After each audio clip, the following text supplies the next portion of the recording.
나를 정신병자 취급해. 집에서 노는 년이. 도연의 눈이 뒤집혔습니다. 우리 여보 뒤지게 맞아야 제정신이 돌아오지. 그리고 그의 발이 날아왔습니다. 옆구리, 뺨, 개처럼 정신을 잃을 만큼 맞았습니다. 머리채가 잡혀 실외기실로 끌려갔습니다. 쾅! 문이 잠겼습니다.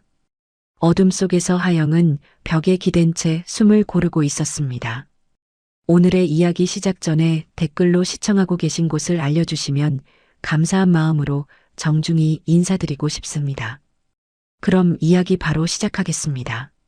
하영과 도연이 결혼한 지 1년째 되던 날이었습니다. 도연의 승진 발표가 있었던 날이었죠. 그날 밤 도연은 무거운 발걸음으로 집에 돌아왔습니다. 또 떨어졌습니다. 세 번째였습니다. 하영은 조심스럽게 다가가 어깨에 손을 얹었습니다. 괜찮아요, 여보. 다음 기회가 있을 거예요. 그 순간이었습니다. 도연의 손이 하영의 발목을 강하게 움켜쥐었습니다. 멍이 즉시 올라왔습니다. 하영은 놀라 입을 다문 채 얼어붙었습니다.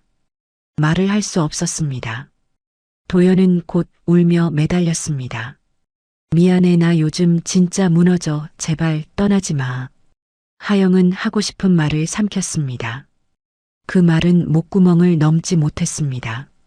그날 이후 하영의 삶은 조금씩 무너지기 시작했습니다.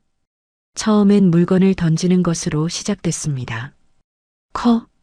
리모컨, 쿠션. 그러다 어느 순간부터 물건이 아니라 손이 날아왔습니다. 결혼 2년 차가 되던 어느 날이었습니다.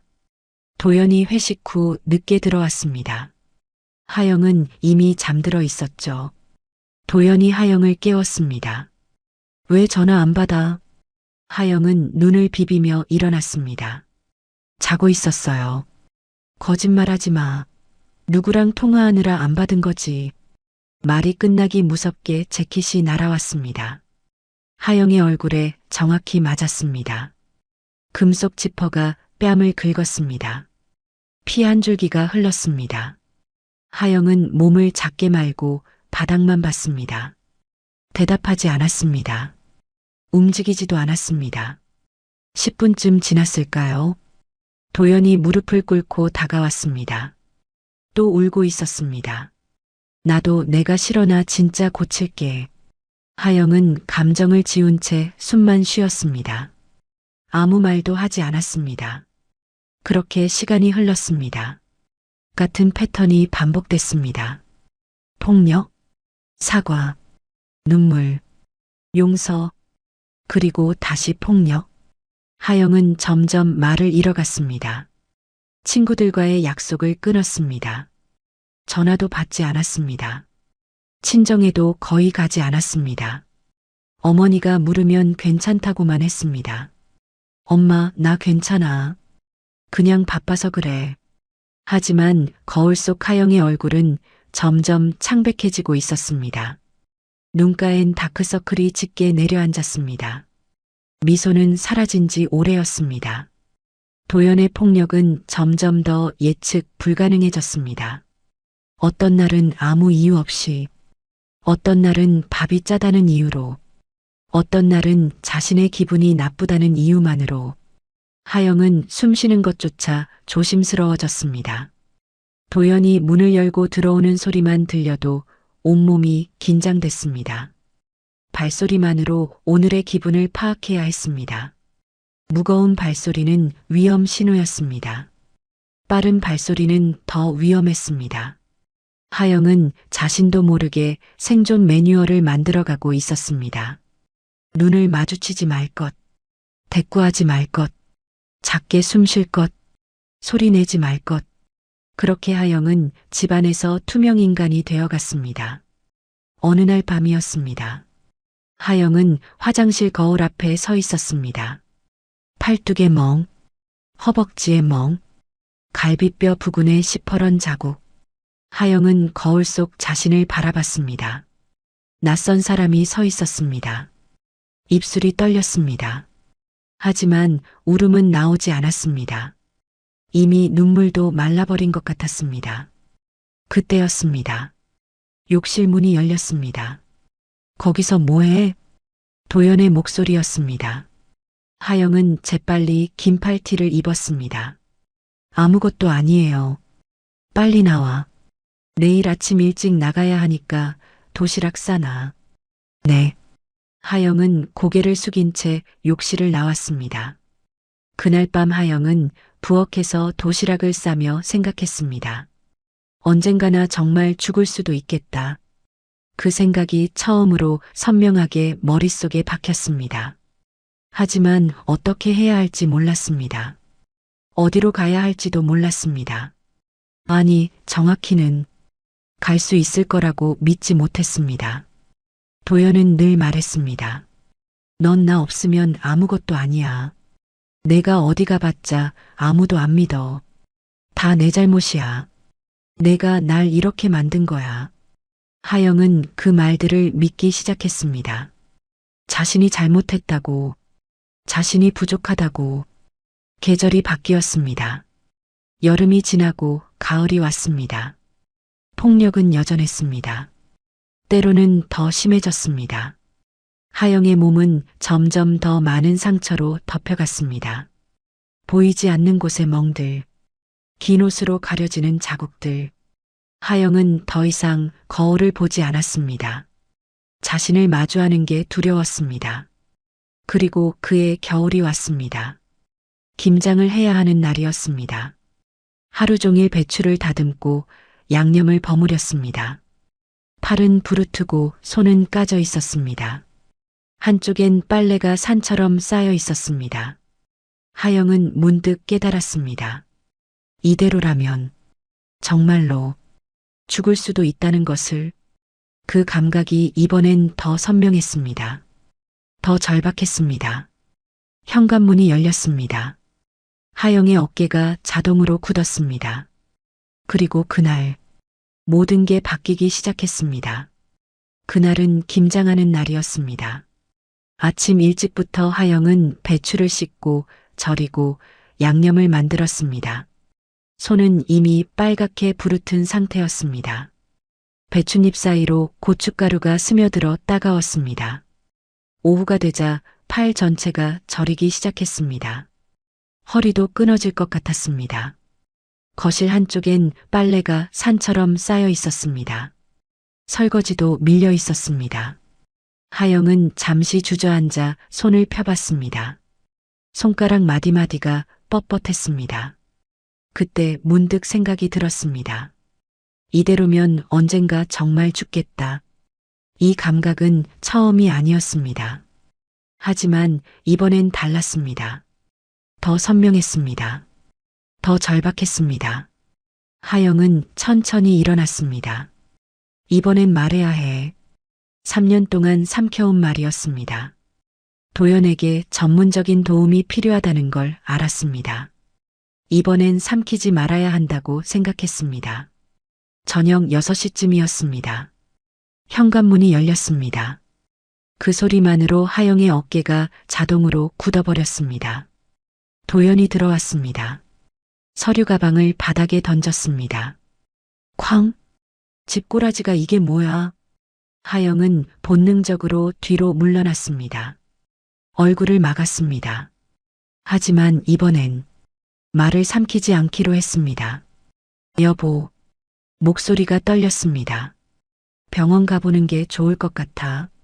아주 작은 목소리였습니다. 간신히 목구멍을 넘긴 말이었습니다. 하지만 그 순간 도연의 눈이 확 뒤집혔습니다. 뭐, 그냥 상담이라도 한번. 나를 정신병자 취급해. 도연의 목소리가 커졌습니다. 집에서 노는 년이 감히 나한테 병원을 가라고. 발이 날아왔습니다. 옆구리, 뺨, 허벅지. 하영은 바닥에 쓰러졌습니다. 도연이 하영의 팔을 비틀었습니다. 삐걱 소리가 났습니다. 아, 짧은 비명이 터져 나왔습니다. 도연이 하영의 머리채를 잡았습니다. 끌고 갔습니다. 실외기실, 작고 좁은 공간이었습니다. 여름엔 뜨겁고 겨울엔 차가운 곳이었습니다. 하영이 바닥에 밀려 들어갔습니다. 쾅! 문이 닫혔습니다. 잠금 장치 소리가 들렸습니다. 딸각! 어둠이었습니다. 하영은 벽에 기댄 채 숨을 고르려 했습니다. 옆구리가 쑤셨습니다. 팔이 저렸습니다. 울지 않았습니다. 그저 한마디만 중얼거렸습니다. 끝났어. 밤이 깊어갔습니다. 하영은 시래기 옆 바닥에 웅크리고 앉아 있었습니다. 어둠 속에서 천천히 숨을 쉬었습니다. 목이 말랐습니다. 입술이 바짝 타들어갔습니다. 하지만 두려움은 없었습니다. 이상하게도 마음이 고요했습니다. 이제 정말 끝이야. 그 생각만 반복됐습니다. 시간이 흘렀습니다. 몇 시간이 지났는지 알 수 없었습니다. 빛이 들어오지 않는 공간이었습니다. 하영은 벽에 등을 기댄 채 가만히 있었습니다. 다음 날 아침이었습니다. 도연이 일어났습니다. 출근 준비를 했습니다. 샤워를 하고 양복을 입고 넥타이를 맸습니다. 거울을 보며 머리를 빗었습니다. 평소와 다를 게 없는 아침이었습니다. 구두를 신었습니다. 현관으로 나가기 전 실외기실 문 앞에 잠시 섰습니다. 그리고 부엌으로 갔습니다. 물 한 컵을 따랐습니다. 햇반 하나를 꺼냈습니다. 다시 실외기실 문 앞으로 왔습니다. 문틈으로 물컵을 밀어 넣었습니다. 햇반도 던져 넣었습니다. 아무 말 없이 도연은 서류 가방을 들고 현관문을 나섰습니다. 죽게 둘 생각은 없었습니다. 하지만 살게 할 마음도 없었습니다. 하영은 문틈으로 들어온 물과 햇반을 봤습니다. 손을 뻗지 않았습니다. 만지지도 않았습니다. 그냥 벽에 기댄 채 가만히 있었습니다. 탈수 증상이 시작되고 있었습니다. 입안이 바짝 말랐습니다. 머리가 어지러웠습니다. 하영은 천천히 눈을 감았습니다. 아빠, 처음으로 아버지 생각이 났습니다. 아버지가 걱정할까봐, 어머니가 눈치챌까봐, 전화도 최소한으로만 받았습니다. 나 괜찮아. 바빠서 그래. 늘 그렇게 말했습니다. 하지만 이제 더 이상 괜찮은 척 할 수 없을 것 같았습니다. 시간이 흘렀습니다. 하영의 의식이 점점 흐려지기 시작했습니다. 몸이 떨렸습니다. 물 한 모금도 마시지 않았습니다. 햇반도 건드리지 않았습니다. 움직일 힘도 없었습니다. 그저 벽에 기댄 채 가만히 숨만 쉬고 있었습니다. 저녁이 됐습니다. 하영의 전화가 울렸습니다. 실외기실 밖에 있는 전화를 받을 수 없었습니다. 또 울렸습니다. 세 번째 전화가 왔습니다. 여전히 응답 없음. 어둠 속에서 하영은 눈을 감은 채 천천히 숨을 쉬고 있었습니다. 이제 그 생각만 희미하게 머릿속을 맴돌았습니다. 밤이 깊어갔습니다. 집안은 조용했습니다. 실외기실 안 하영은 여전히 그 자리에 있었습니다. 움직이지 않았습니다. 울지도 않았습니다.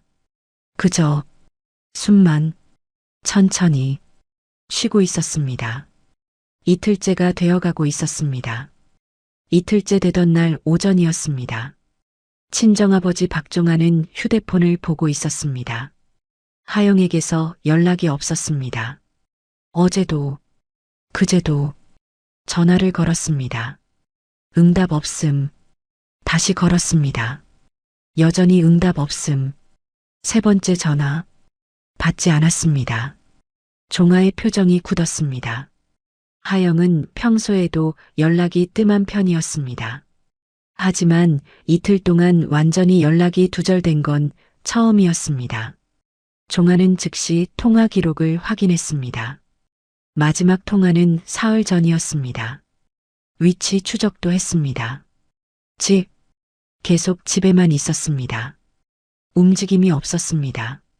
종아는 직감적으로 느꼈습니다. 뭔가 잘못됐어.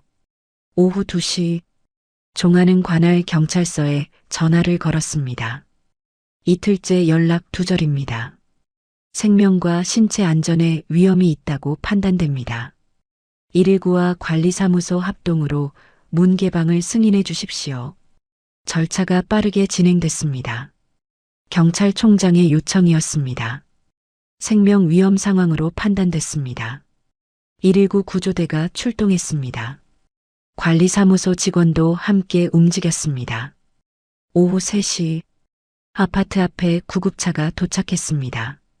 관리사무소 직원이 마스터키를 들고 왔습니다. 남편은 출근으로 집에 없었습니다.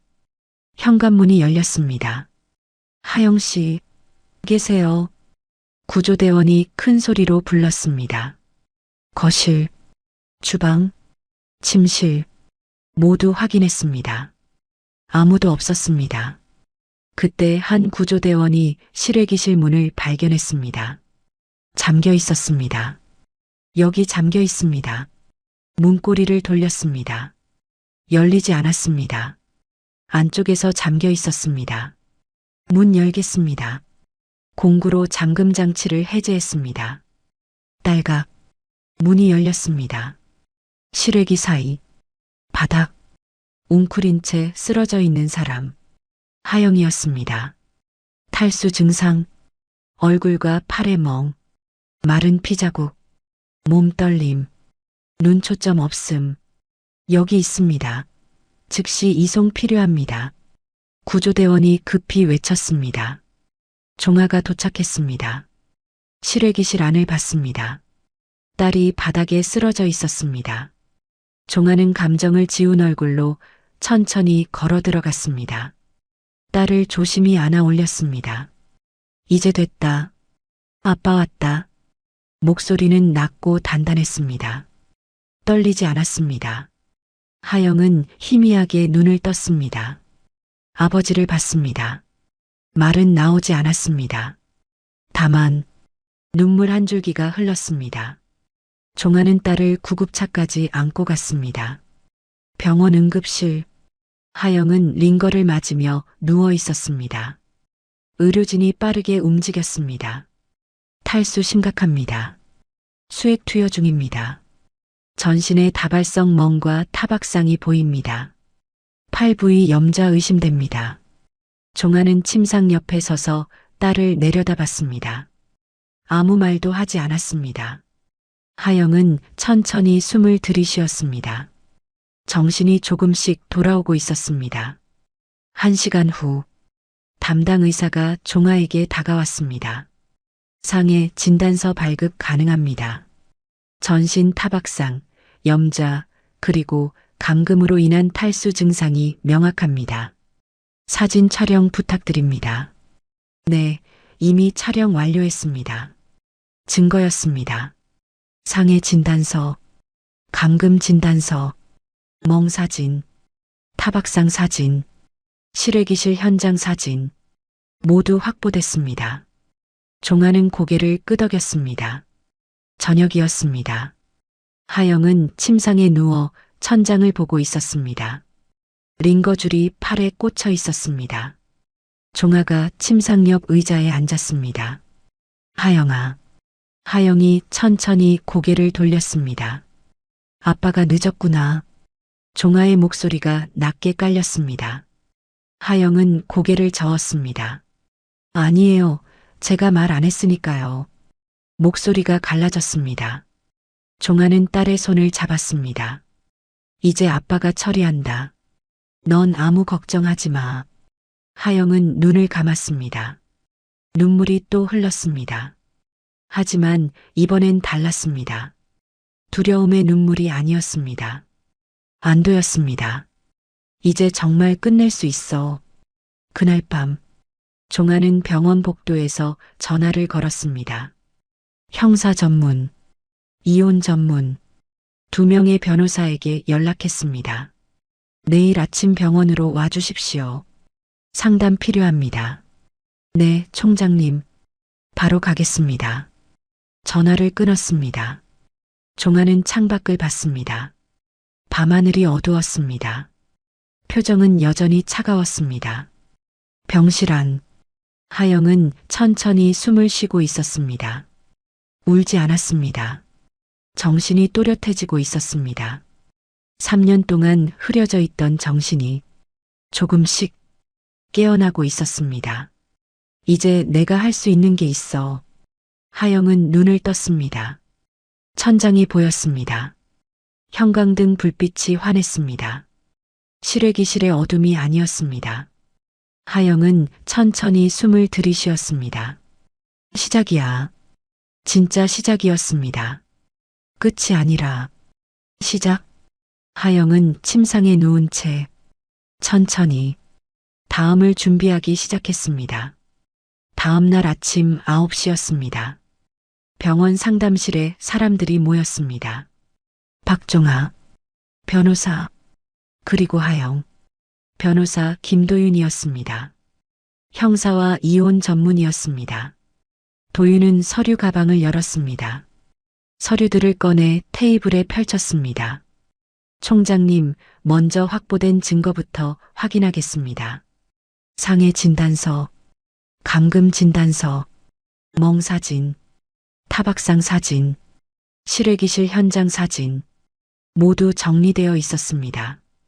이 정도면 충분합니다. 폭행, 상해, 감금, 모두 입증 가능합니다. 도윤이 말했습니다. 하영은 조용히 앉아서 듣고 있었습니다. 하영 씨, 도윤이 하영을 봤습니다. 제가 드릴 말씀이 있습니다. 하영이 고개를 들었습니다. 감정으로 가면 집니다. 도윤의 목소리가 단호했습니다. 울분도 이해합니다. 분노도 당연합니다. 하지만 법정에서 중요한 건 감정이 아닙니다. 도윤이 서류를 톡톡 쳤습니다. 증거입니다. 우린 증거로 끝냅니다. 하영은 천천히 고개를 끄덕였습니다. 감정에 휘둘리지 마십시오. 냉정하게 가야 이깁니다. 도윤이 다시 말했습니다. 종아가 입을 열었습니다. 형사 고소와 이혼 소송 동시에 진행 가능합니까? 가능합니다. 오히려 권장합니다. 형사는 처벌, 이혼은 관계 정리. 두 트랙으로 가는 게 효과적입니다. 접근 금지는요? 즉시 신청 가능합니다. 100m 접근 금지 명령 받아내겠습니다. 도윤이 확신에 찬 목소리로 답했습니다. 오전 10시 상담실 문이 열렸습니다. 한 남자가 들어왔습니다. 정신과 전문의 박서준이었습니다. 종아가 요청한 사람이었습니다. 서준은 자리에 앉았습니다. 총장님, 요청하신 자료 가져왔습니다. 서준이 파일을 꺼냈습니다. 남편분 이름이 최도연 맞습니까? 맞습니다. 과거 진료 기록이 있습니다. 하영이 깜짝 놀라 고개를 들었습니다. 네. 서준이 파일을 펼쳤습니다. 10년 전입니다. 대학 시절에 정신과 상담 기록이 있습니다. 무슨 내용인가요? 하영이 물었습니다. 충동 조절장애 의심 소견입니다. 분노 조절에 어려움이 있었고 폭력 성향도 보였다고 기록되어 있습니다. 침묵이 흘렀습니다. 하영은 입술을 깨물었습니다. 그때부터 서준이 계속 말했습니다. 가족관계 조사도 했습니다. 부모님께도 폭력을 행사한 적이 있다고 나와 있습니다. 부모님한테도요? 네.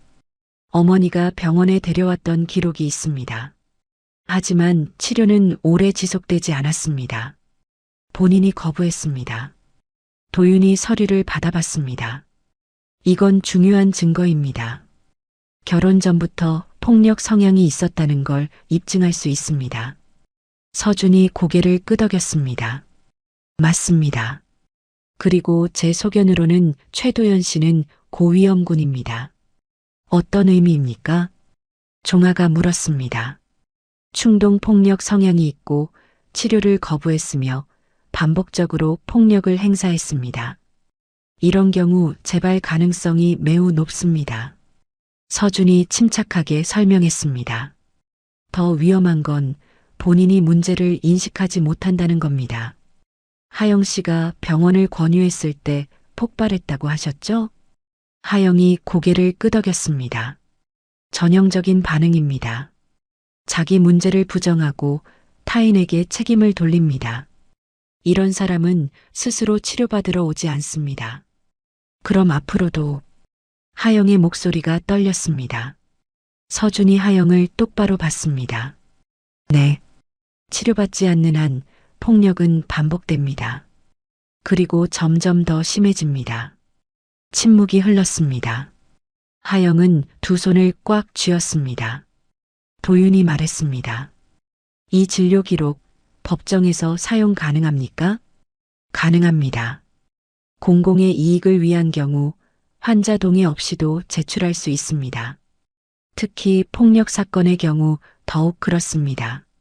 서준이 답했습니다. 좋습니다. 그럼 감정 소견서도 작성 부탁드립니다. 알겠습니다. 최도연 씨의 폭력 성향, 충동 조절 문제, 재발 가능성 등을 포함해서 작성하겠습니다. 종아가 고개를 끄덕였습니다. 오전 11시 회의가 마무리됐습니다. 도윤이 정리했습니다. 오늘부터 시작하겠습니다.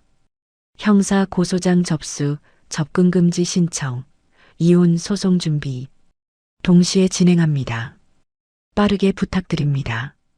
종아가 말했습니다. 물론입니다. 그리고 하영 씨, 도윤이 하영을 봤습니다. 앞으로 남편과 직접 연락하지 마십시오. 전화, 문자, 모든 연락을 차단하십시오. 만약 연락이 오면 저에게 바로 알려주십시오. 네. 그리고 혹시 남편이 찾아오려 할 수도 있습니다. 절대 혼자 만나지 마십시오. 하영이 고개를 끄덕였습니다. 회의실을 나서며 하영은 창밖을 봤습니다. 햇빛이 들어왔습니다. 따뜻했습니다. 3년 만에 느껴보는 따뜻함 같았습니다. 하영은 천천히 숨을 들이쉬었습니다. 이제 시작이야. 두렵지 않았습니다. 혼자가 아니었습니다. 아버지가 있었습니다. 변호사가 있었습니다. 의사가 있었습니다. 증거가 있었습니다. 법이 있었습니다. 하영은 주먹을 쥐었습니다. 이번엔 내가 이긴다. 처음으로 확신이 들었습니다. 그날 오후 도윤은 사무실로 돌아가 즉시 서류 작성을 시작했습니다. 형사 고소장, 접근금지 신청서, 이혼 소송 준비 서류, 타자 소리가 사무실에 울렸습니다. 서준은 병원으로 돌아가 감정 소견서를 작성했습니다. 피의자 최도연은 충동 조절장애 고위험군이며 반복적 폭력 성향을 보임. 치료 없이는 재발 가능성 높음. 피해자 안전을 위해 격리 및 접근 금지 필요함. 펜이 종이 위를 움직였습니다. 종아는 병원 복도를 천천히 걸었습니다. 딸의 병실 앞에 섰습니다. 문을 열었습니다. 하영은 침대에 앉아 창밖을 보고 있었습니다. 하영아. 네, 아빠. 준비 끝났다. 하영이 아버지를 봤습니다. 이제 우리가 움직인다. 종아의 목소리는 낮고 단단했습니다. 하영은 고개를 끄덕였습니다. 눈물은 나오지 않았습니다. 대신 결심이 있었습니다. 끝까지 간다. 그날 저녁 6시였습니다. 도연이 퇴근했습니다. 평소처럼 현관문을 열었습니다. 하영아, 나왔어. 대답이 없었습니다. 도연은 신발을 벗으며 거실을 봤습니다. 조용했습니다. 너무 조용했습니다. 하영아, 다시 불렀습니다. 도연은 집안을 둘러봤습니다. 주방, 아무도 없었습니다. 침실, 비어 있었습니다. 화장실, 역시 없었습니다. 도연은 휴대폰을 꺼냈습니다. 하영에게 전화를 걸었습니다. 신호음이 울렸습니다. 1번, 2번, 3번. 고객님의 전화를 받을 수 없습니다. 도연의 미간이 좁혀졌습니다. 다시 걸었습니다. 역시 받지 않았습니다. 세 번째 전화. 여전히 응답 없음. 뭐야? 도연은 거실에 서서 집안을 다시 봤습니다. 뭔가 이상했습니다. 실외기실. 도연은 천천히 실외기실 문으로 갔습니다. 문고리를 잡았습니다. 열렸습니다. 비어 있었습니다. 도연은 멍하니 서 있었습니다. 어디 간 거야? 다시 휴대폰을 들었습니다. 전화를 걸었습니다. 받지 않았습니다. 네 번째, 다섯 번째, 계속 받지 않았습니다. 도연의 손이 떨리기 시작했습니다. 저녁 7시, 도연은 소파에 앉아 휴대폰을 붙잡고 있었습니다. 문자를 보냈습니다. 전화 받아. 하영아, 장난이야? 빨리 집에 와. 도연은 소파에서 일어났습니다. 거실을 왔다 갔다 걸었습니다. 설마 나간 건 아니겠지? 생각이 꼬리를 물었습니다. 어디 간 거야? 친정? 아니면 손에 식은땀이 났습니다. 저녁 8시 도연은 다시 전화를 걸었습니다. 고객님의 전화를 받을 수 없습니다. 도연의 목소리가 커졌습니다. 하영아 받으라고 했지. 휴대폰에 대고 소리를 질렀습니다. 하지만 받는 사람은 없었습니다. 도연은 침실로 갔습니다. 옷장을 열었습니다. 하영의 옷들이 그대로 있었습니다. 짐을 싼 건 아니네. 조금 안심했습니다. 하지만 불안은 가시지 않았습니다. 저녁 9시 도연은 친정에 전화를 걸었습니다. 신호음이 울렸습니다. 여보세요. 박종아의 목소리였습니다. 아버님, 저 도연입니다. 침묵이 흘렀습니다. 하영이 혹시 거기 있나요? 연락이 안 돼서요. 하영이 지금 여기 없다. 종아의 목소리는 차갑고 짧았습니다. 그럼 어디 있는지 아십니까? 내가 왜 너한테 그걸 알려줘야 하지? 도연은 잠시 말을 잃었습니다. 죄송합니다. 그냥 연락이 안 돼서 걱정이 돼서요. 걱정? 종아의 목소리에 냉기가 섞였습니다. 지금 걱정이라는 말을 하는 거냐? 네. 다시는 내 딸한테 연락하지 마라. 뚝. 전화가 끊어졌습니다. 도연은 휴대폰을 들고 멍하니 서 있었습니다. 뭐야, 무슨 소리야? 저녁 10시. 도연은 다시 하영에게 전화를 걸었습니다. 받지 않았습니다. 문자를 보냈습니다. 당장 집으로 들어와. 어디서 미친 짓을 하고 다니는 거야? 도연은 소파에 주저앉았습니다. 손이 떨렸습니다. 왜 이러는 거야? 불안이 커졌습니다.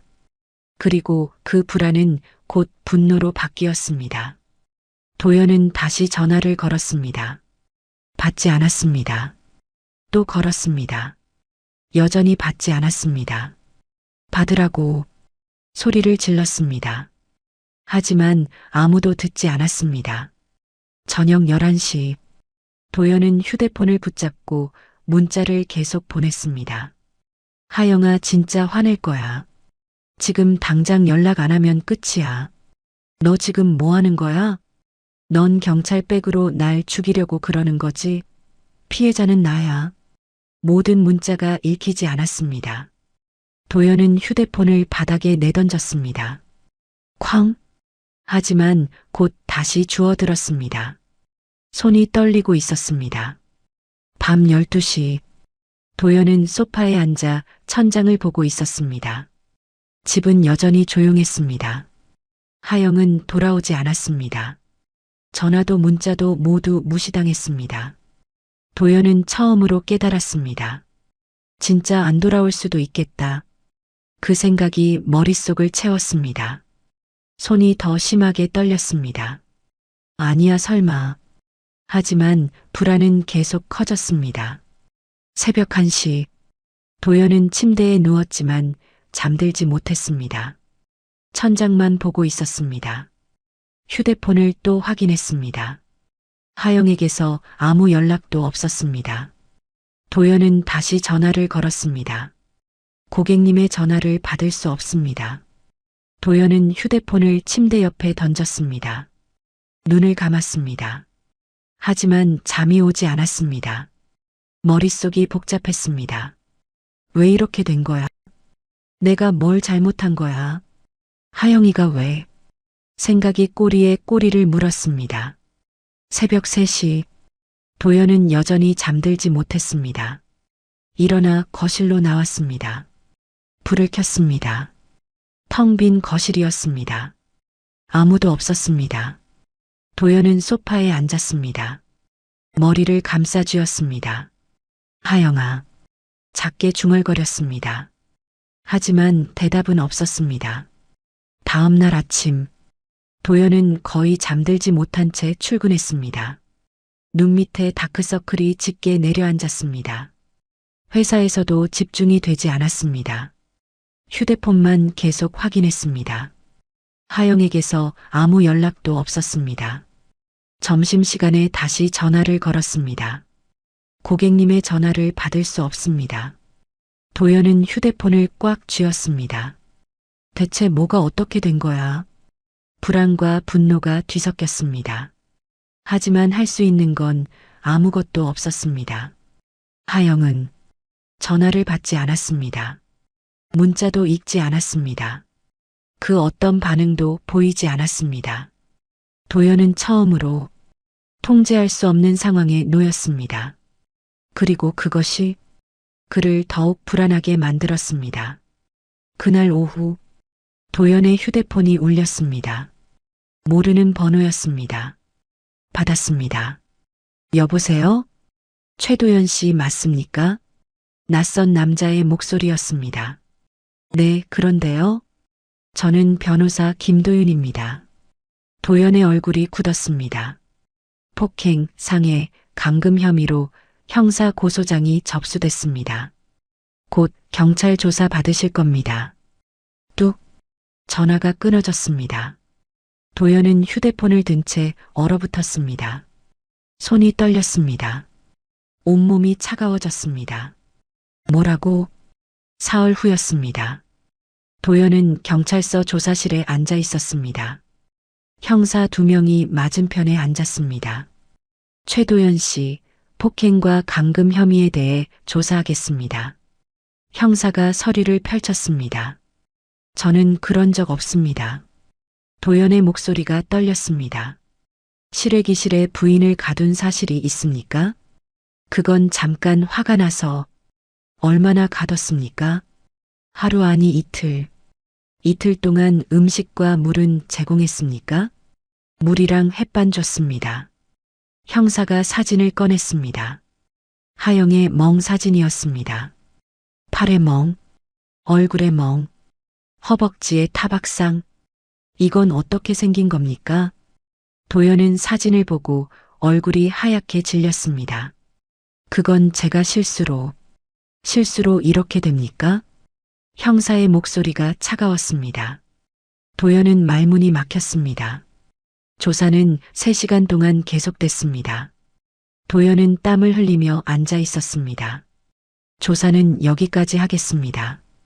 추가 조사가 필요하면 다시 연락드리겠습니다. 형사가 말했습니다. 저 집에 가도 됩니까? 네. 하지만 피해자와 접촉하지 마십시오. 접근금지 명령이 곧 발령될 겁니다. 도연은 고개를 끄덕였습니다. 경찰서를 나서는 도연. 주차장으로 걸어갔습니다. 차 앞에 섰습니다. 그때였습니다. 엘리베이터 문이 열렸습니다. 한 남자가 나왔습니다. 정장 차림, 경찰 출입증, 계급 표시, 경찰총장, 박종하였습니다. 도연의 발걸음이 멈췄습니다. 종하도 도연을 봤습니다. 두 사람의 시선이 마주쳤습니다.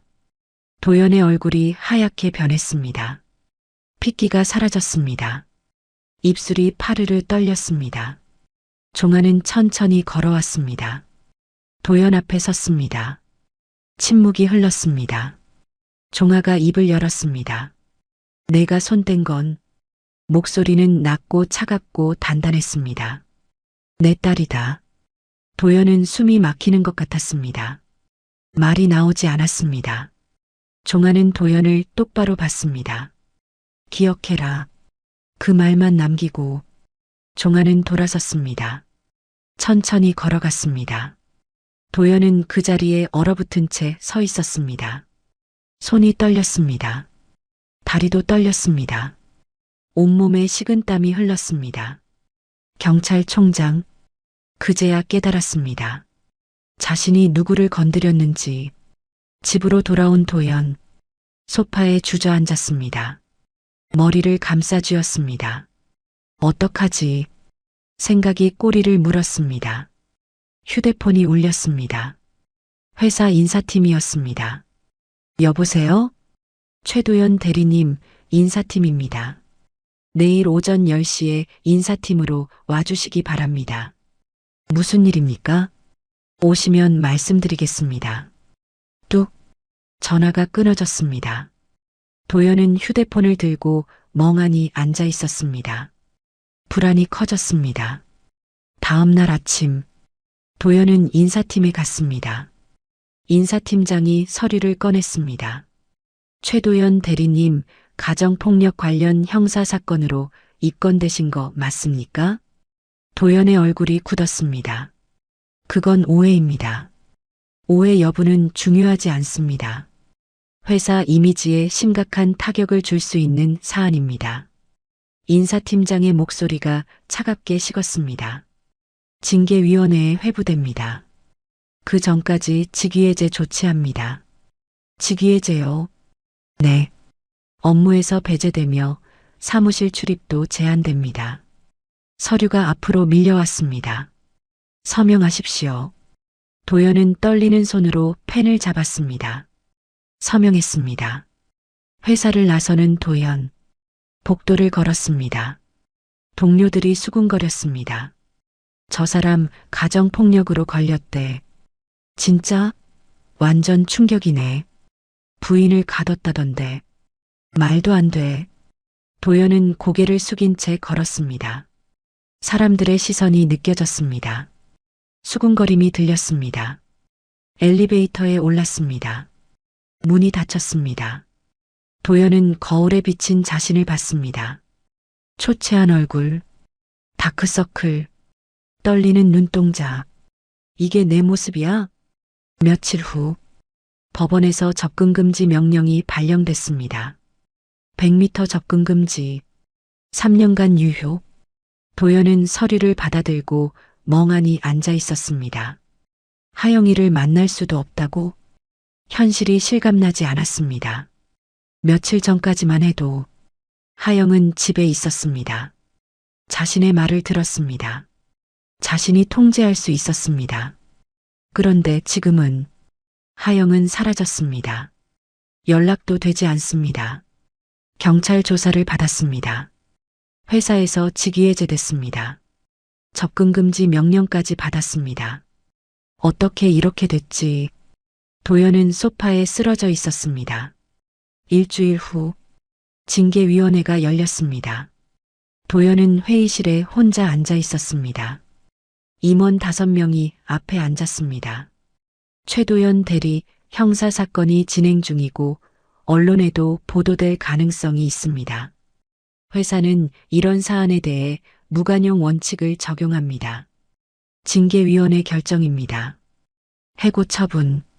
도연의 머릿속이 하얘졌습니다. 해고? 네. 즉시 발령됩니다. 서류가 앞으로 밀려왔습니다. 짐을 정리하고 오늘 중으로 퇴사 처리하십시오. 도연은 서류를 받아들고 일어났습니다. 다리에 힘이 없었습니다. 회의실을 나섰습니다. 회사 복도, 마지막으로 걷는 길이었습니다. 사람들은 그를 쳐다보지 않았습니다. 대신 수군거림만 공기처럼 떠다녔습니다. 저 사람 해고됐대. 당연하지. 가정폭력인데 부인 실외기실에 가뒀다던데. 완전 미친 사람이네. 도연은 고개를 숙인 채 걸었습니다. 신발만 봤습니다. 엘리베이터에 올랐습니다. 문이 닫혔습니다. 빌딩을 나섰습니다. 햇빛이 눈부셨습니다. 도연은 멈춰 섰습니다. 주변을 봤습니다. 사람들이 지나갔습니다. 모두 바쁘게 걸었습니다. 아무도 자신을 보지 않았습니다. 도연은 그 자리에 서서 생각했습니다. 내가 어떻게 여기까지 왔지? 하지만 답은 나오지 않았습니다. 그날 밤, 도연은 빈집에 혼자 앉아 있었습니다. 불도 켜지 않았습니다. 어둠 속에서 가만히 앉아 있었습니다. 모든 게 무너졌습니다. 아내, 직장, 미래, 모두 사라졌습니다. 도연은 무릎을 안고 앉았습니다. 울지도 않았습니다. 그냥 어둠 속에 혼자 앉아 있었습니다. 그리고 처음으로 깨달았습니다. 끝났구나. 진짜로 끝났습니다. 한 달 후였습니다. 법원복도. 도연은 변호사와 함께 앉아 있었습니다. 최악의 경우 실형도 가능합니다. 변호사가 조용히 말했습니다. 실형이요? 도연의 목소리가 떨렸습니다. 폭행, 상해, 감금.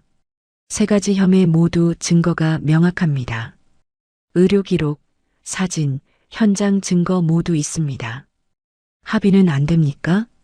피해자 측에서 거부했습니다. 합의 의사가 전혀 없다고 합니다. 도연은 고개를 떨구었습니다. 법정, 판사가 들어왔습니다. 피고인 최도연, 일어서십시오. 도연이 일어났습니다. 폭행, 상해, 감금 혐의에 대해 심리하겠습니다. 검사가 증거를 제출했습니다. 의료 기록, 진단서, 멍사진, 실외기실 현장 사진, 정신과 전문의 소견서, 모든 증거가 차례로 제출됐습니다. 피고인은 결혼 생활 중 지속적으로 피해자에게 폭력을 행사했습니다. 검사가 말했습니다.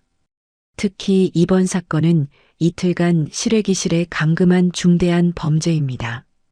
피고인은 과거에도 충동조절장애로 진료받은 이력이 있으며 부모에게도 폭력을 행사한 전력이 있습니다. 도연의 얼굴이 창백해졌습니다. 검찰은 징역 2년을 구형합니다. 쾅! 망치 소리가 울렸습니다. 이혼 소송도 진행됐습니다. 같은 날 오후, 가정법원, 하영이 증인석에 앉았습니다. 도연은 멀리서 하영을 봤습니다. 한 달 만이었습니다. 하영은 달라져 있었습니다. 얼굴에 생기가 돌았습니다. 눈빛이 또렷했습니다. 예전에 움츠러든 모습이 아니었습니다. 판사가 물었습니다. 결혼 생활 중 어떤 일이 있었습니까? 하영이 침착하게 답했습니다. 3년 동안 지속적으로 폭력을 당했습니다. 구체적으로 말씀해 주십시오. 발로 차이고 주먹으로 맞고 머리채를 잡혔습니다. 물건도 자주 던졌습니다. 도연은 고개를 숙였습니다. 마지막 사건은 어땠습니까? 실외기실에 이틀간 갇혀 있었습니다. 물과 햇반 하나만 던져졌고 그 외에는 아무것도 없었습니다. 왜 그런 일이 벌어졌습니까? 제가 병원에 가보자고 했습니다. 남편이 도움이 필요하다고 생각했습니다. 하영의 목소리는 떨리지 않았습니다. 그랬더니 폭력이 시작됐습니다. 판사가 고개를 끄덕였습니다. 변호사 김도윤이 일어섰습니다. 피고는 충동조절장애 진단을 받은 적이 있으며 치료를 거부했습니다. 서류를 제출했습니다. 결혼 전부터 폭력 성향이 있었고 가족에게도 폭력을 행사한 전력이 있습니다. 이런 사람과의 결혼 생활은 피해자의 생명을 위협합니다. 이혼과 함께 위자료 청구합니다. 판사가 서류를 검토했습니다. 1시간 후 판사가 판결을 내렸습니다. 이혼을 인용합니다. 위자료는 3천만 원으로 결정합니다. 접근금지 명령은 3년간 유지합니다. 쾅! 망치가 내려쳤습니다. 도연은 그 자리에 앉은 채 움직이지 못했습니다. 끝났어. 모든 게 끝났습니다. 법원을 나서는 하영. 햇빛이 쏟아졌습니다. 종아가 딸 옆에 서 있었습니다. 수고했다. 네, 아빠. 하영은 하늘을 올려다봤습니다. 맑았습니다. 바람이 불었습니다. 차갑지 않았습니다. 한편 도연은 법원 계단에 앉아 있었습니다. 사람들이 지나갔습니다. 아무도 그를 보지 않았습니다. 도연은 손으로 얼굴을 가렸습니다. 내가 뭘 한 거지? 후회가 밀려왔습니다. 하지만 이미 늦었습니다. 일주일 후 형사재판 판결이 나왔습니다. 피고인 최도연에게 징역 1년 6개월을 선고합니다. 집행유예 3년, 보호관찰 2년, 폭력치료 프로그램 이수 명령, 쾅! 도연은 법정에서 나왔습니다. 실형은 면했습니다. 하지만 집행유예였습니다. 3년 동안 한 번이라도 문제를 일으키면 그대로 교도소행이었습니다. 도연은 집으로 돌아왔습니다. 빈집이었습니다.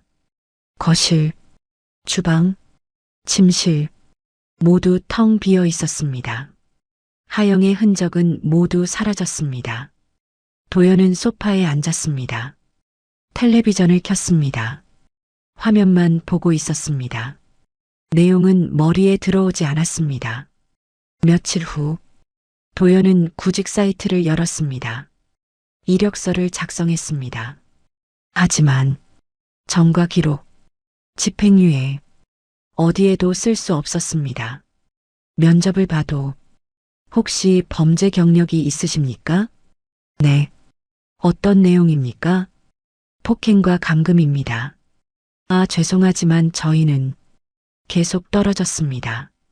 한 달이 지났습니다. 도연은 여전히 빈집에 있었습니다. 친구들도 연락이 끊겼습니다.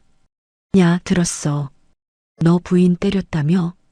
미안한데 나 좀 바빠서 나중에 연락할게. 뚝. 전화가 끊어졌습니다. 다시는 연락이 오지 않았습니다. 도연은 거울 앞에 섰습니다. 수염이 길게 자랐습니다. 머리도 헝클어져 있었습니다. 눈은 푹 꺼져 있었습니다. 이게 나야? 거울 속 모습이 낯설었습니다. 저녁이었습니다. 도연은 편의점 도시락을 먹고 있었습니다. 텔레비전에서 뉴스가 나왔습니다. 가정폭력 처벌 강화 법안이 통과됐습니다. 도연은 숟가락을 들고 멈췄습니다. 화면을 봤습니다. 피해자 보호와 가해자 처벌이 더욱 강화될 전망입니다. 도연은 숟가락을 내려놓았습니다. 식욕이 사라졌습니다. 밤이었습니다. 도연은 침대에 누워 천장을 보고 있었습니다. 잠이 오지 않았습니다. 머릿속이 복잡했습니다. 하영이는 지금 뭘 하고 있을까? 행복할까? 나를 용서할까? 생각이 꼬리를 물었습니다. 하지만 답은 없었습니다. 새벽이었습니다. 도연은 여전히 잠들지 못했습니다. 일어나 거실로 나왔습니다. 창밖을 봤습니다. 어두운 하늘이었습니다. 별도 보이지 않았습니다. 도연은 창가에 서서 생각했습니다. 내가 왜 이렇게 됐을까? 어디서부터 잘못된 걸까? 하지만 답을 찾을 수 없었습니다. 그리고 이제는 되돌릴 수도 없었습니다. 다음 날 아침 도연은 보호관찰소에 출석했습니다. 보호관찰관이 말했습니다. 이번 주 폭력 치료 프로그램 시작합니다. 매주 화요일 오후 2시 빠지면 안 됩니다. 네. 그리고 술 절대 금지입니다. 알코올 검사 받을 겁니다. 알겠습니다. 도연은 고개를 숙인 채 대답했습니다. 보호관찰소를 나섰습니다. 거리를 걸었습니다. 사람들이 지나갔습니다. 모두 바쁘게 움직였습니다. 도연만 천천히 목적 없이 걷고 있었습니다. 앞으로 어떻게 살아야 하지? 그 생각만 머릿속을 맴돌았습니다. 하지만 답은 나오지 않았습니다. 그저 걸을 뿐이었습니다. 텅 빈 거리를 혼자 6개월 후였습니다. 하영은 카페에 앉아 있었습니다. 창밖으로 햇빛이 들어왔습니다. 따뜻했습니다. 커피를 한 모금 마셨습니다. 고소한 향이 입안에 퍼졌습니다. 하영은 미소 지었습니다. 작지만 진짜 미소였습니다. 핸드폰이 울렸습니다. 친구에게서 온 문자였습니다. 하영아, 오늘 저녁 약속 잡을까? 오랜만에 보고 싶어. 하영은 답장을 보냈습니다. 좋아. 6시에 보자. 친구들과의 연락이 다시 시작됐습니다. 끊어졌던 관계들이 조금씩 이어지고 있었습니다. 카페를 나선 하영. 거리를 걸었습니다. 봄바람이 불었습니다. 머리카락이 날렸습니다. 하영은 걸음을 멈추고 하늘을 올려다봤습니다. 구름 한 점 없이 맑았습니다. 참 좋은 날이다. 그렇게 생각했습니다. 하영은 새 직장을 구했습니다. 작은 출판사였습니다. 편집 보조 일을 했습니다. 사람들은 친절했습니다. 하영 씨, 이번 원고 정말 잘 봐주셨어요. 고맙습니다. 하영은 웃으며 답했습니다. 일이 즐거웠습니다. 매일 아침 출근하는 게 기대됐습니다. 저녁이었습니다. 친구들과 식사를 했습니다. 하영아, 요즘 되게 밝아진 것 같아. 친구가 말했습니다. 그래. 응. 예전이랑 완전 달라 보여. 하영은 잠시 생각했습니다. 맞아. 나 달라졌어. 많이 힘들었지? 친구가 조심스럽게 물었습니다. 응. 진짜 힘들었어. 하영은 솔직하게 답했습니다. 하지만 이제 괜찮아. 정말로. 친구가 하영의 손을 잡았습니다. 잘 견뎌줘서 고마워. 하영은 고개를 끄덕였습니다. 눈시울이 붉어졌습니다. 하지만 슬픔의 눈물이 아니었습니다. 집으로 돌아온 하영. 작은 원룸이었습니다. 아담했습니다. 하지만 온전히 자신만의 공간이었습니다. 하영은 침대에 누워 천장을 봤습니다.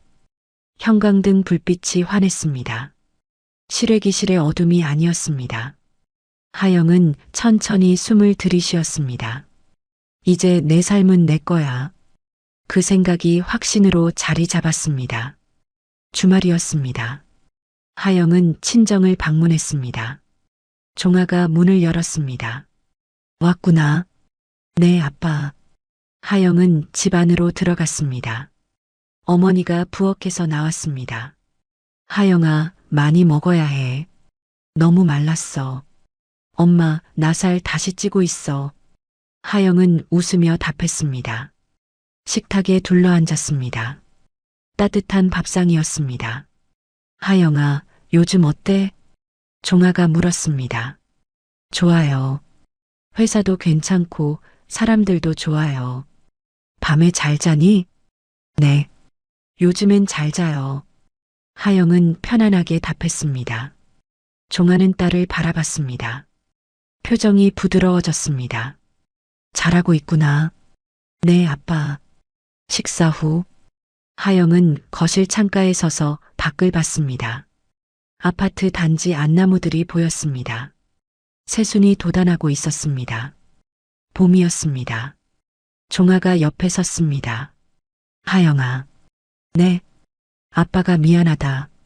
하영이 아버지를 봤습니다. 왜요? 더 일찍 알아챘어야 했는데. 종아의 목소리가 낮게 깔렸습니다. 하영은 고개를 저었습니다. 아니에요. 제가 말 안 했으니까요. 그래도 아빠, 이제 괜찮아요. 정말로. 하영은 아버지의 손을 잡았습니다. 제가 이겨냈잖아요. 종아는 딸의 손을 꽉 잡았습니다. 그래. 내가 잘 이겨냈다. 그날 밤 하영은 집으로 돌아왔습니다. 샤워를 하고 침대에 누웠습니다. 핸드폰을 열었습니다. 사진첩을 봤습니다. 최근 찍은 사진들이었습니다. 친구들과의 사진, 카페에서 찍은 사진, 하늘을 찍은 사진, 모두 밝았습니다. 하영은 사진들을 보며 미소 지었습니다. 며칠 후, 하영은 법원에서 최종 판결문을 받았습니다. 모든 절차가 끝났습니다. 이혼 확정, 위자료 확정, 접근 금지 확정, 모든 게 정리됐습니다. 하영은 법원 계단에 섰습니다. 하늘을 올려다봤습니다. 구름이 천천히 흘러갔습니다. 하영은 깊게 숨을 들이쉬었습니다. 그리고 천천히 내쉬었습니다. 끝났어. 진짜로. 하영은 거리를 걸었습니다. 사람들이 지나갔습니다. 모두 자신의 삶을 살고 있었습니다. 하영도 이제 자신의 삶을 살 수 있었습니다. 누구의 눈치도 보지 않고, 누구의 통제도 받지 않고, 온전히 자기 자신으로 공원에 들렀습니다.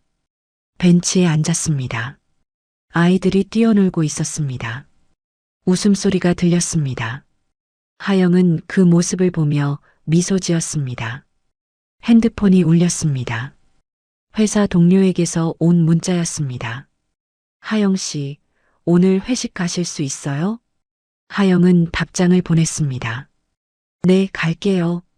저녁이었습니다. 회식 자리, 동료들과 함께 웃고 떠들었습니다. 하영 씨, 진짜 일 잘하시더라고요. 맞아요. 꼼꼼하고 센스도 있으시고. 하영은 웃으며 답했습니다. 감사합니다. 따뜻한 자리였습니다. 하영은 그 순간을 즐겼습니다. 밤늦게 집으로 돌아왔습니다. 문을 열고 들어섰습니다. 불을 켰습니다. 작지만 따뜻한 공간이었습니다. 하영은 창문을 열었습니다. 밤바람이 들어왔습니다. 차갑지 않았습니다. 시원했습니다. 하영은 창가에 서서 밖을 봤습니다. 별이 보였습니다. 빛나고 있었습니다. 하영은 천천히 숨을 들이쉬었습니다. 그리고 조용히 말했습니다. 이제 내 삶은 내 거야. 목소리는 작았습니다. 하지만 확신에 차 있었습니다. 지금까지 사연 빛나는 밤이었습니다. 감사합니다.